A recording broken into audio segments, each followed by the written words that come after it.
bendiga, mis amados hermanos. Doy gracias a Dios por la oportunidad de estar nuevamente con ustedes compartiendo mi cuaderno espiritual. Este mes iniciamos con un nuevo tema. Estaremos hablando acerca de los dones espirituales. Todos los creyentes tenemos dones espirituales.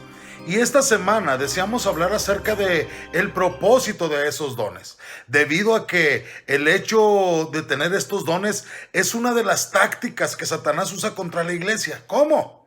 Sí, para que no avance. Es por medio de sembrar información falsa, por medio de hacer un uso indebido de los dones que el diablo intenta confundir y desviar a la iglesia. Imaginémonos a un individuo que se le ha hecho creer que una pistola es un martillo. Algo horrible va a pasar. Algo similar ha sucedido con los dones dentro de la iglesia. Ahora bien, ¿qué son los dones espirituales? Alguien los ha definido como una habilidad dada por Dios y fortalecida por el Espíritu Santo para cumplir una función específica dentro del cuerpo que Dios ha designado a cada uno de nosotros. La palabra don es la traducción de la palabra griega carisma, la cual se deriva a su vez de la palabra charis, que significa gracia. Así como la gracia de Dios es un favor inmerecido que Él otorga soberanamente, así también lo son los dones espirituales. No son habilidades innatas, no se obtienen por el esfuerzo humano, sino que Dios los otorga gratuita y soberanamente en el mismo momento de la salvación.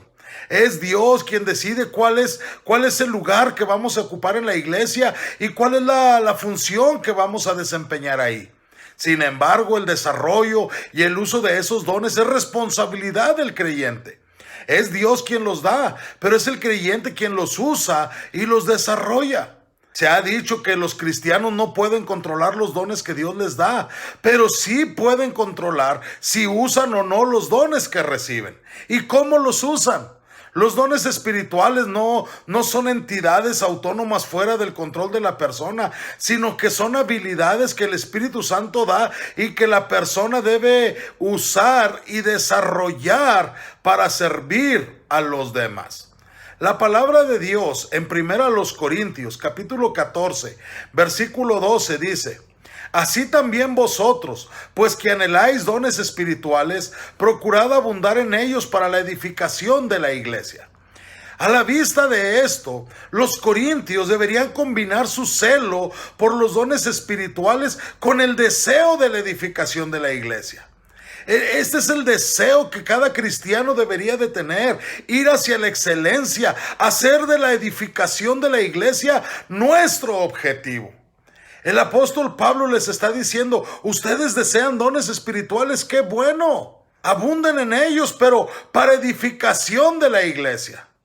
La preocupación que tenía el apóstol Pablo era la edificación de la iglesia. Estaba plenamente consciente de la iglesia, estaba plenamente centrado en la iglesia.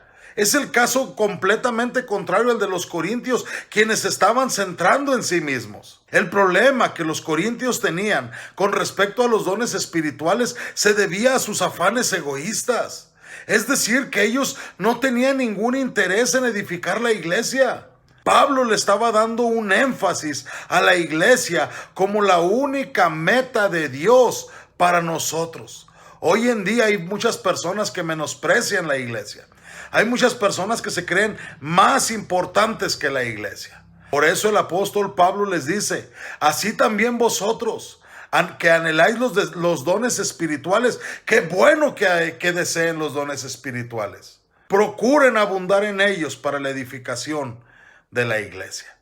Si yo hubiese sido Pablo, tal vez yo les habría escrito diciendo: dejen de usar esos dones. Pero no, el apóstol Pablo no limitó el uso de los dones.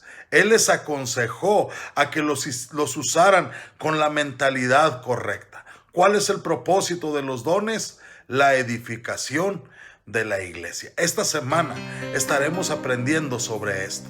La edificación de la iglesia es el propósito de los dones. Que Dios les bendiga.